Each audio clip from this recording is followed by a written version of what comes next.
I've made a severe and continuous lapse in my judgment, and I don't expect to be forgiven. I'm simply here to apologize. So what we came across that day in the woods was obviously unplanned, and the reactions you saw on tape were raw, they were unfiltered. None of us knew how to react or how to feel.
Should have never posted the video.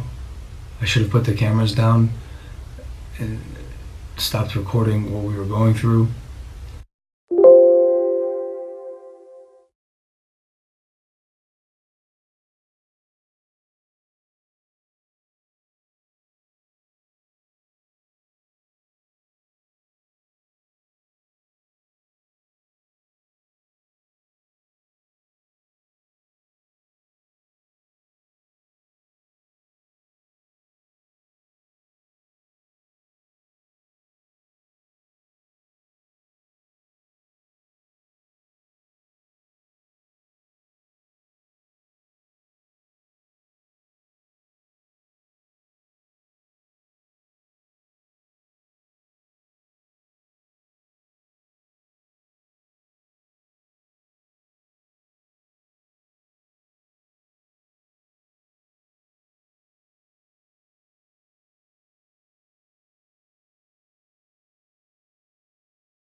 Hey guys, it's me.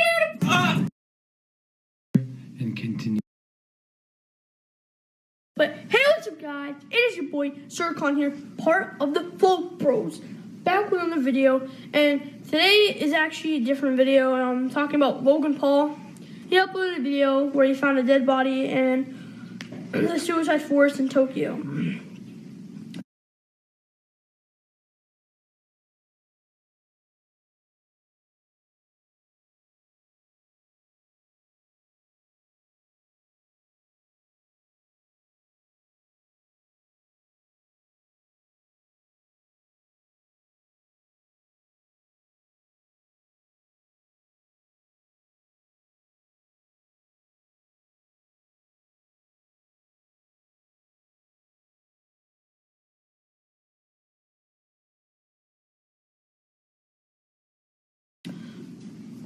Basically, a guy hung himself.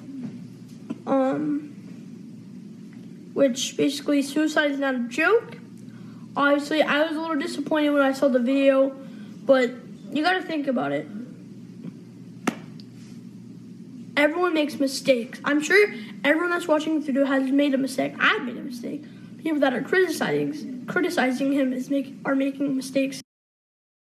Today we want to talk to you about how do we intro how do we intro this? How do we intro us and how we feel about things that happen in the world? ¿Qué pasó? ¿Qué pasó, YouTube? Oof. The rest of us are going.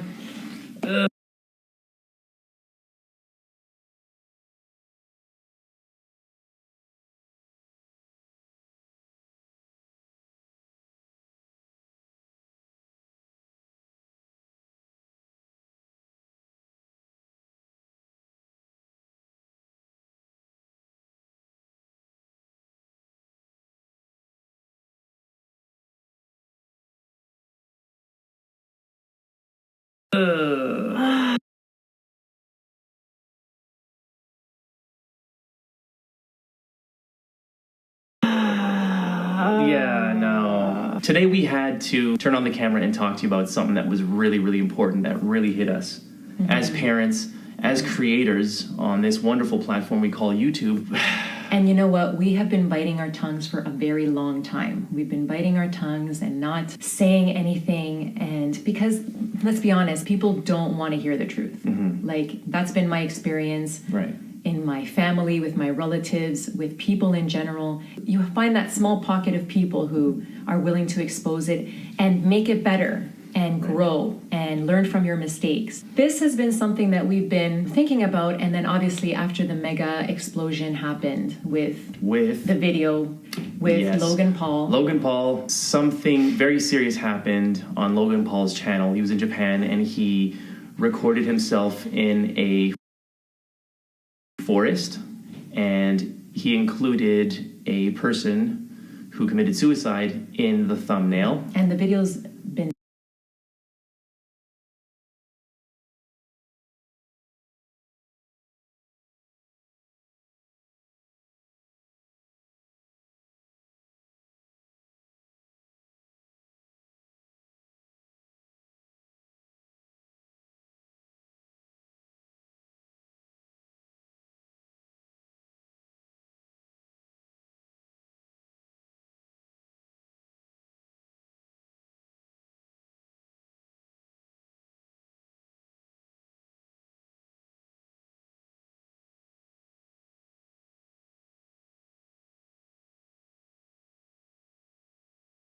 deleted. The video has been deleted. Yeah. Logan Paul deleted the actual video. Yeah. And it was extremely inappropriate. It was extremely uncomfortable. Regardless of what he thought the message was, that was not the way to do it. And Because that's someone's son, that's someone's brother, that's someone's nephew, that's someone's cousin who is there and was obviously suffering a lot and is now, I think it was like 6 million views on that video.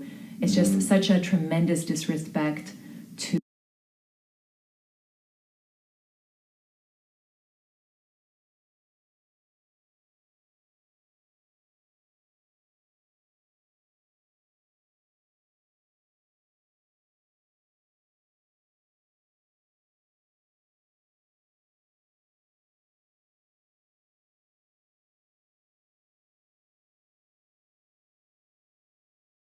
that body. You know, that body had a soul, that body had experiences, and to just... Anyways, before we get carried away, Yes. we have a lot of history with Logan Paul. As you guys all know, they both started on Vine together. I think I was about a year into Vine when I discovered Logan Paul making these funny prank videos with ladies at the grocery store, so he would pretend to wrestle them, and I thought it was hilarious, so I would start revining him, and I generally thought Logan Paul was a really, really funny, energetic character. I do respect his work ethic, so when everyone left Vine, there were a lot of creators on Vine that didn't work hard enough to create what they wanted to create online. But Logan Paul was the one who was out there editing his videos. When everyone else was partying, he was there working hard for it. So I respect his hustle, I respect his creativity, and I respect his work ethic.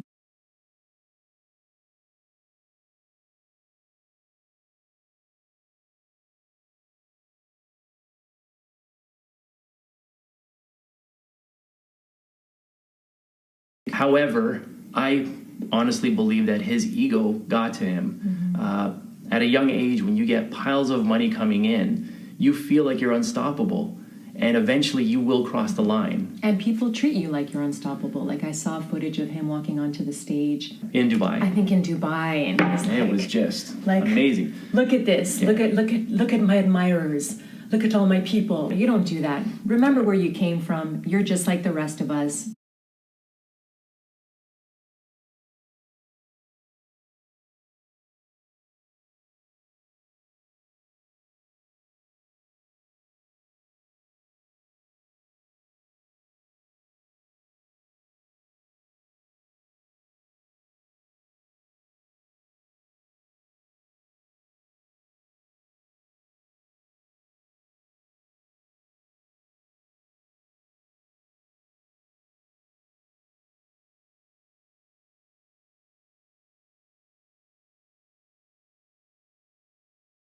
Yeah, you're just like everyone else. And you've been given this audience. I also have good memories, fond memories of him. We walked a red carpet with him. And the first thing that he did, which I highly admired, was Logan Paul came up and gave Papa B a big hug, you know? And that, to me, is very symbolic. Like, hey, we're brothers. We both started from the bottom. Now we're here, basically. So I respect that. Now, as far as this goes, though, and again, I know this is really hard for you guys to hear. I remember being young. I would have done anything for New Kids on the Block. That was from my era. Yeah. Or Madonna. Or Vanilla Ice. Right? My mom did not want me watching Madonna. She did not want me to listen to Madonna's music because Madonna wore cones over her breasts. And my mom was like, esta mujer sucia, ¿qué está haciendo? ¿Por qué estás escuchando esta mujer con la música? Ay, Dios mío, Dios mío. My mom did not want me watching Madonna. But I loved Madonna and I loved New Kids on the Block. And if someone said something bad about them, I was ready to...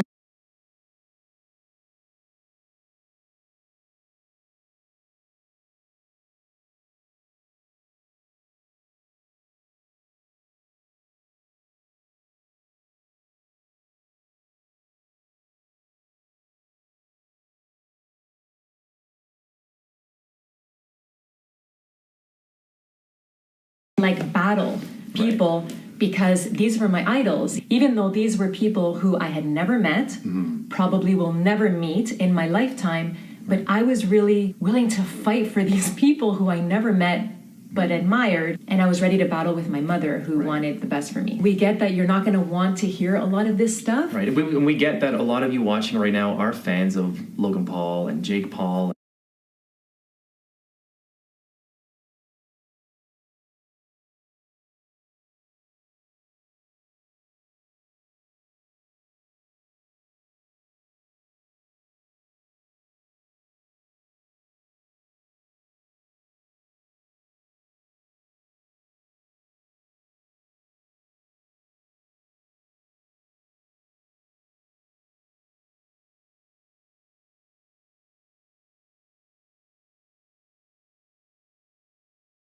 Yeah. You guys are part of the Low Gang and you're Mavericks. We get it. We get it, but we have to be honest. We have to be honest and we have to tell you how we feel, and we feel like as parents and as creators we want to talk to you about this. And then you talk to your parents about this. So with Logan Paul, I respected him because he came up to you on the red carpet. However, the reason why I don't believe him, I don't believe that he tried to help people and be a voice for good and then did this image, which is terrible. And I'm really glad that the video got deleted so that I don't have to watch the video, because I don't like to see stuff like that. It's like really bad for my energy. You saw clips. I showed you some clips. So I did see a clip. This is how I know that actually your heart was not in the right place, is because I know that you could have used your voice for good in helping hundreds of thousands of people by retweeting a tweet. So I'm not going to say what organization it was for, what charity, but you were approached, Logan Paul, to retweet a tweet, and you didn't do it. You weren't willing to do that to help hundreds of thousands of people for this humanitarian effort. And I have the proof on here. So that's how I know in my heart that you were not doing this for good reason. You were doing this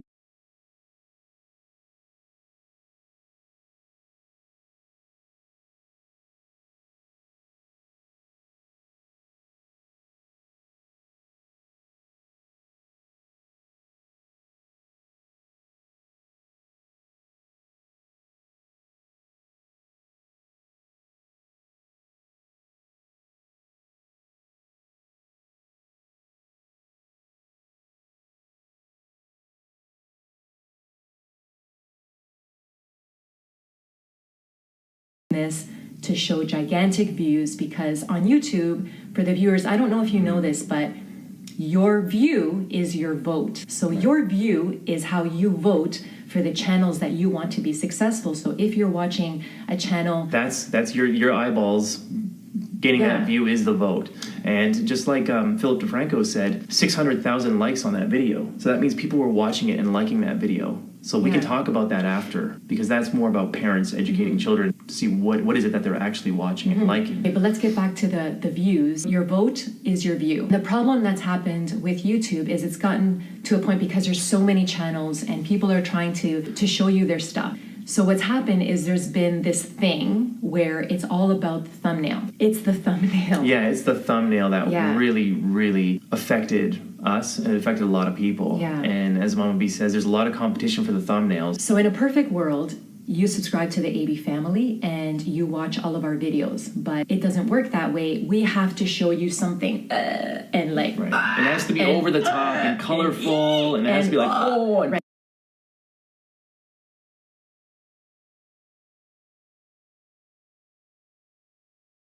You notice everybody's mouth is open and arrows and like it would be great if you would just watch because you like to watch us, not because we are showing you graphic and horrific and insane and stuff. To be very honest, 50% of the success of your video is based on your thumbnail and your title. So you can have the greatest content ever. If you don't have a thumbnail that is catchy or a title that's catchy, people aren't going to click on it. There's just too much going on the trending page, on the suggestions, on what you've subscribed to. There's just way too much going on. So you have to be over the top.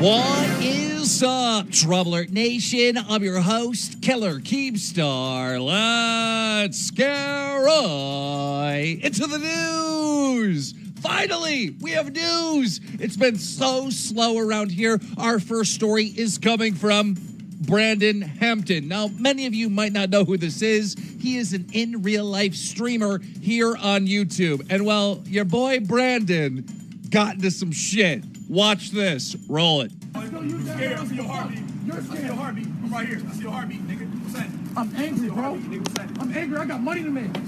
Weirdo. What's that? Bitch ass nigga. You a nigga. Keep running. Keep running. You a bitch. You now. Keep running. You bitch ass nigga. You a bitch. What the fuck? What's that? You a bitch, nigga. Oh my God. I know. You're probably thinking to yourself, what the fuck did I even watch? Okay, so apparently this is what happened. There's been a guy that's been messing with him when he does these in real life streams. And apparently that guy went up and started shit with him, but he had weapons. Brandon wanted to fight him without weapons, and he came after him with a stool. He ran across the street, and well, let's watch it again. Roll it. You scared? I see your heartbeat. You're scared. I see your heartbeat. I'm right here. I see your heartbeat, nigga. What's that? I'm angry, bro. I'm angry. I got money to make. Weirdo. What's that? Bitch ass nigga. You a Brandon Hampton is a legend. Also in the news. Now, many YouTubers have been complaining that their videos are being demonetized, but it's not just the little YouTubers. The biggest YouTuber on the planet, PewDiePie, tweeted out, "Get on my level," showing that many of his videos are also being demonetized. And today, YouTube's golden boy, known as Casey Neistat, uploaded a video complaining that his videos aren't getting demonetized. With a video titled "Demonetized, Demonetized, Demonetized," Casey Neistat said this. Roll it. A lot of creators, a lot of that community got hit very, very hard. Some of my friends saw a drop literally of 80%. Imagine you have a day job, you work 9 to 5, 5 days a week, you show up for those 40 hours, you work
My name is Jake Paul, and this is my channel.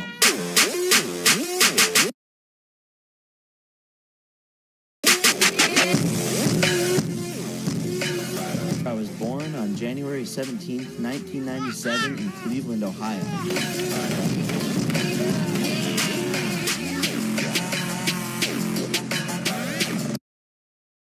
Absolutely not. Okay, I'm doing it anyways.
Last week, 2018 started off with a bang. Everyone was super excited about the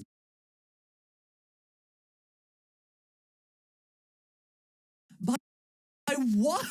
As far as I understand the story, you just sat there until Logan Paul finally removed the video on his own because of the bad PR. A video that, mind you, you just openly acknowledged broke your community guidelines. I wouldn't necessarily call that acting accordingly, but hey, we'll just agree to disagree. But what has me really concerned is that last line. We're taking steps to ensure that a video like this never gets circulated again. I don't know if you guys have ever really noticed this, but YouTube...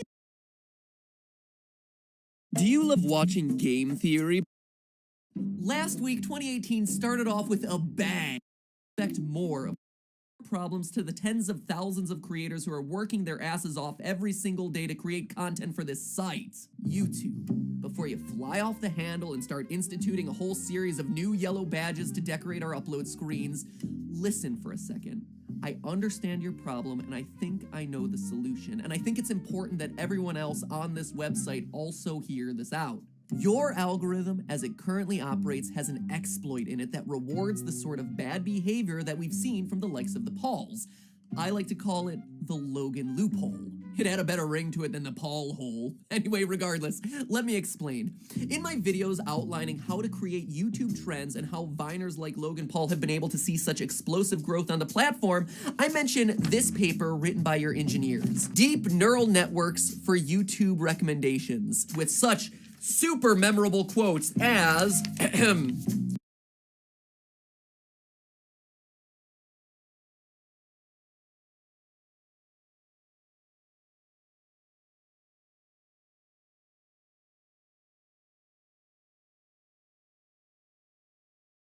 let's see what the biggest video on YouTube's been this month. It's every day, bro, with the Disney Channel flow. 5 mil on YouTube in 6 months, never done before. 5 million subscribers on YouTube in 6 months ain't never been done before. You sure about that one, Jake? Because PewDiePie gained 11.61 million in the 6 months between October 2013 and March 2014. All right, maybe I'm just misinterpreting the sick fire you're spitting. You must be talking about getting 5 million subscribers in the first 6 months of being a channel on the platform. Well, no, that can't be it either, considering you've been doing vlogs on your channel on and off for 3 years now. Long story short, looks like your math is just as bad as your rap.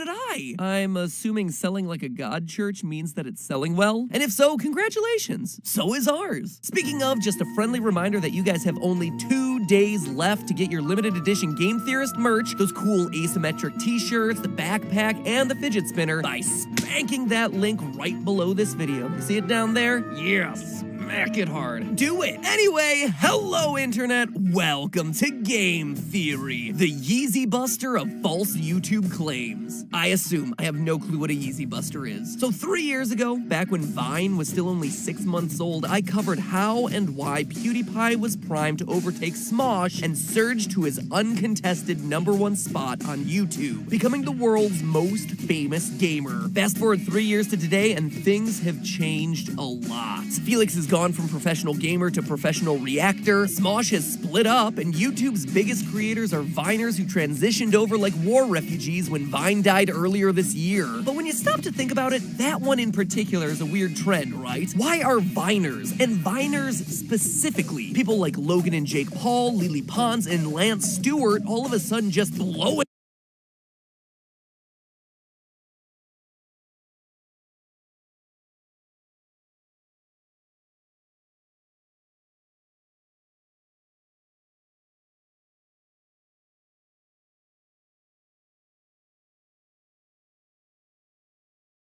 up on the YouTube scene? Why them and not, say, someone who's been working really hard on growing their YouTube channel for a while? Because they're exploiting some very interesting loopholes in YouTube systems that I am gonna expose to you all today. Why on Game Theory? Well, Jake, in another of his mind-melting raps, puts it, well, I won't say he puts it best, but he does put it there. We about to make this look easy like a game. Tick-tack. See? He called it a game, just like I've been trying to justify these meta theories for years now. JP and I, man, could I potentially be the lost Paul brother here? The rise of Matt Paul. Matt Paul just has a terrible ring to it. Anyway, he called it a game. The title of the show is Game Theory. Totally justified. And if you're still not convinced, here's even more reasons. Oh yeah, and also, Push like a candy ball. Name in your title and you can pay this month's rent. the adpocalypse is real, guys. From this day forward, Game Theory shall now be named Jake Theory. We'll rake in the views. Our new sign-off will be, but hey, that's just a Yeezy, followed by an unironic dab. That's how you can tell I'm hip and cool with the kids these days. Well, now that that little bit of rebranding's done, let's teach you all how Viners are taking over YouTube, and specifically how Logan and Jake are getting us all to pay for their, like, 4th Lamborghini. I may be good with numbers, but not even I can keep track of how many they have at this point. Even though YouTube is a little over 10 years old, we've just entered what I've been calling the 4th generation of YouTube creators.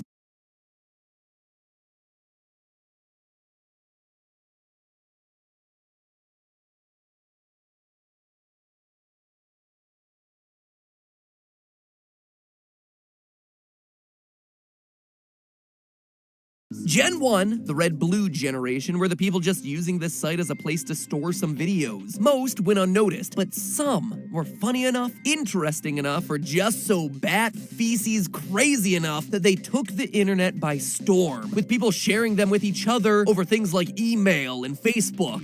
Yeah, because that's how it happened back then. The earliest creator celebrities of this era weren't known by their name, but by their video title. The Numa Numa guy, the Star Wars kid, Chocolate Rain guy, Sneezing Baby Panda, Keyboard Cat. They were the ones who defined what a viral video meant. The Silver and Gold generation, Gen 2, came next with the rise of channels like Smosh, Jenna Marbles, Ray William Johnson, Grace Helbig, Epic Mealtime, Hannah Hart. These were the first creators to grow communities around what they did, to show a commitment to the platform by uploading the same type of videos every week, creating simple formats like =3 or My Drunk Kitchen. They formed brands off what they did, and the smartest of them are still very successful both on and off YouTube to this day, maintaining a strong amount of relevance despite being nearly 10 years old at this point. Gen 3, the Sapphire, Ruby, and Emerald generation, started when the YouTube algorithm switched to emphasizing watch time, creating a loophole that opened the doors to gamers and toy channels, Minecrafters and unboxers, pregnant Elsas, and daily vloggers. Now, I'm not going to talk your ear off about it here since I go way more in depth about this crucial switch in my Minecraft broke YouTube video. If you're interested, just click the eye icon in the upper right-hand corner to dive